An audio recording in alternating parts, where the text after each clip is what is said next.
Oi, gente, meu nome é Fran Almeida, tá? E eu vou estar gravando hoje o cover da música de Tayane Segueto, Me Perdoa Pai.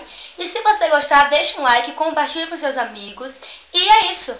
E é isso aí. Espero que vocês gostem desse vídeo, ok?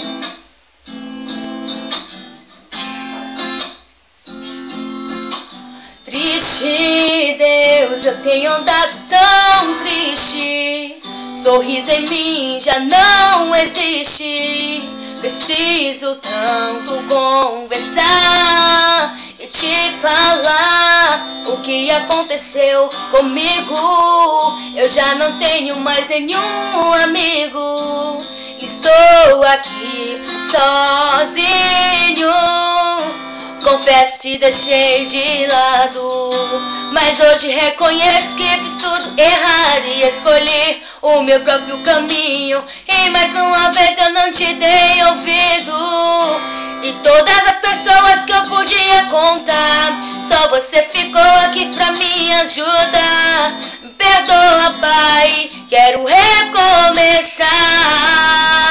Estou aqui pra te falar. Eu sei, já prometi mudar, mas caí, me perdi e me afastei de ti. Meu coração vou te entregar, prometo não te decepcionar. Renova minhas forças, quero viver uma nova vida. Na na na na na na na na na na na na na.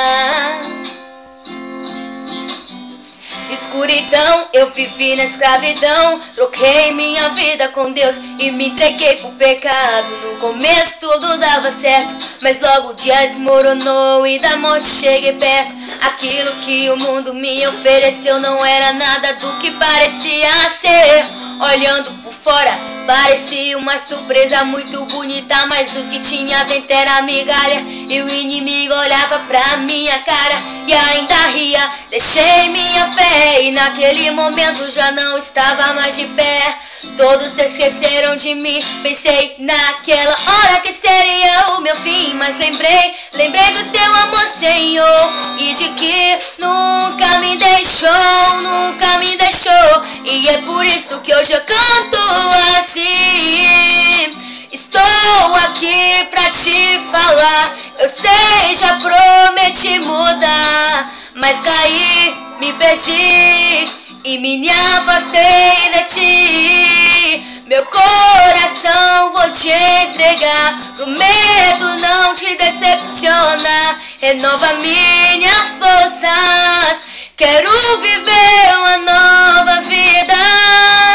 Na na na na na na na na na na na. Eu quero viver uma nova vida. É isso aí. E se você gostou, gente, deixa um like pra mim, ok? Compartilha com seus amigos. Quero viver uma nova vida.